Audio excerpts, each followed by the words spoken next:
એક ગામમાં એક બિલાડી રહેતી હતી. તે બહુ શાંત, સમજદાર અને વિવેકશીલ હતી. એની એક ખાસ મિત્ર હતી, એક કૂકડો, જે જરા વધારે બોલકોઠો અને પોતાનો ઘણો ઘમંડ કરતો. દરરોજ સવારે કૂકડો ઊંચી અવાજે બૂમ પાડી ગામના લોકોને જગાવતો.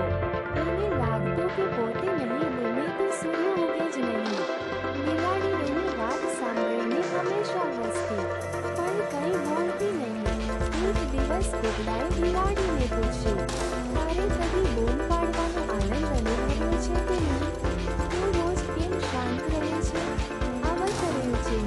બિલાડીએ હળવે હસીને કહ્યું, મારે મારા કામમાં શોર નહીં, બુદ્ધિ જોઈએ. શાંતિથી કામ લેવા એ પણ એક કળા છે. કૂકડાને એની વાત સમજાતી નહીં, પણ એ હસીને ચાલ્યો ગયો. એક દિવસ ગામમાં શિયાળો આવી ગયા.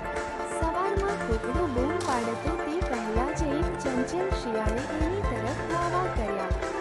કૂકડો ગભરાઈ ગયો અને દોડી બિલાડી પાસે પહોંચ્યો.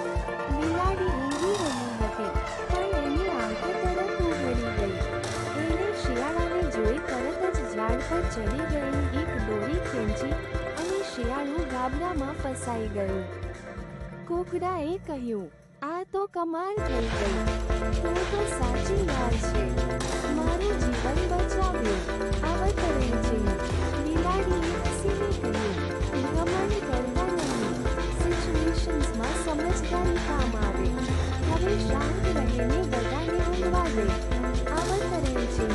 એ દિવસ પછી કૂકડો બહુ નમ્ર બન્યો અને બિલાડીની બુદ્ધિને સન્માન આપતો રહ્યો. શીખ